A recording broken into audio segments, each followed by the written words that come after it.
Hey everyone, ever since I started uploading videos to YouTube, I've been struggling with certain things. The stuff I'm posting is mostly craft and hobby content, but I'm constantly thinking of how I can combine this with talking about the countless issues the world is facing. One of the first and probably flawed attempts at this was a video I made a couple of years ago where I talked about environmental issues and electronic waste. The reason I want to try and make more of these kind of videos is because I find it harder and harder to pretend like everything is fine and just produce happy-go-lucky hobby videos. This became exponentially harder with everything that's happening in Gaza right now. I basically couldn't do any kind of creative work watching a genocide unfold, let alone post about it like nothing is wrong. All I could think about was what I can do to help. I really needed to find a way to combine talking about what is happening with my creative work. And then I found an artist who was taking commissions with the proceeds going to organizations aiding the people of Gaza. I found this simple idea incredibly inspiring, so I decided to do the same. I opened 4 commission slots, 3 regular minis and 1 big dragon miniature. I was scared that no one would reply, but these slots were filled almost instantly. That's why I decided to do another round of commissions. Stick around to the end of the video to hear more on that. I immediately started sculpting, and while you're watching me sculpt, I'm going to talk about the cause I chose for the donations. When I started these commissions, the International Court of Justice had just announced that South Africa's genocide case against Israel could continue because they found that there was enough evidence that Israel is plausibly committing genocide. They ordered Israel to take all measures to prevent any acts that could be considered genocidal according to the 1948 Genocide Convention. The very next day, following this announcement, Israel claimed that 12 UNRWA employees were involved in the October 7 attacks by Hamas, without providing any evidence to back up this claim.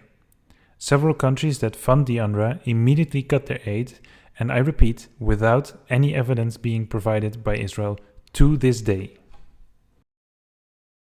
The UNRWA is the largest humanitarian organization in Gaza, so this cut in aid is devastating, especially when the population is being killed by the thousands. This is why I chose to let the donations be made to the UNRWA. Not because I have any illusions that these donations can fill the gap left by these countries, but to be able to talk about the lies and hypocrisies by Israel and their benefactors. This is just one example of these lies, but there have been many more in the past months.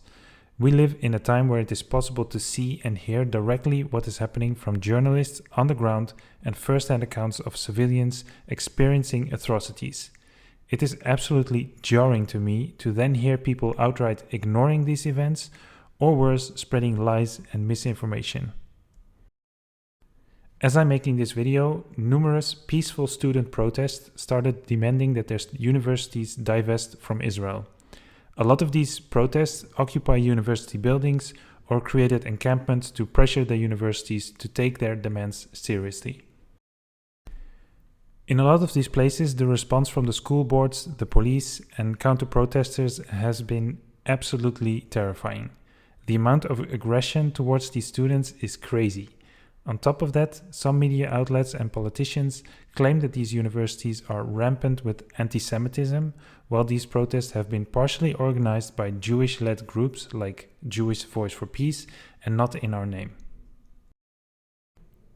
I have actually been to one of these protests a couple of times now here in Brussels at the ULB.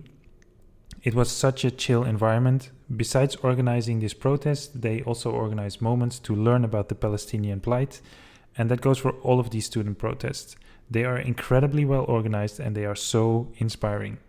The aggressive reactions toward these students saddens me a lot, but in the end, these protests give me so much hope for change. I loved working on these miniatures, and as I mentioned earlier, I will be doing another round of commissioned sculpts. I will do another 4 32mm scale miniatures for $100 each. Contact me on Instagram, or if you are not on there, send me a mail on this email address. Obviously, not everybody can spend $100 on a tiny miniature, and I only have limited time to make them.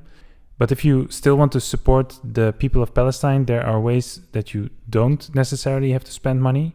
You can find the local protests and join them to put pressure on politicians to act. And you can also go to these student protests and ask how you can help them. Another way to make a difference is to join the Boycott, Divest and Sanction Movement, or BDS Movement. BDS is a Palestinian-led movement that urges action to pressure Israel to comply with international law.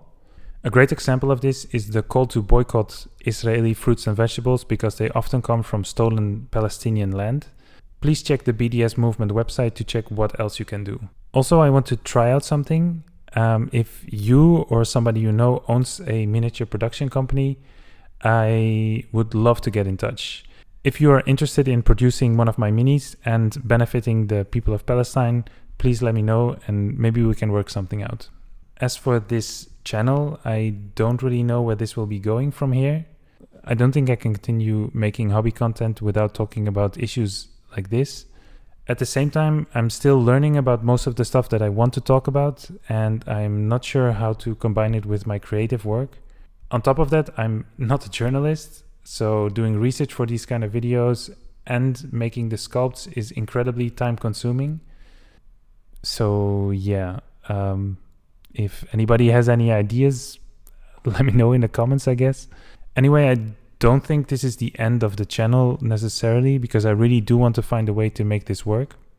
I just don't know how often I will be uploading new videos. But for now, thank you so much for watching, and I guess I'll see you next time. Goodbye.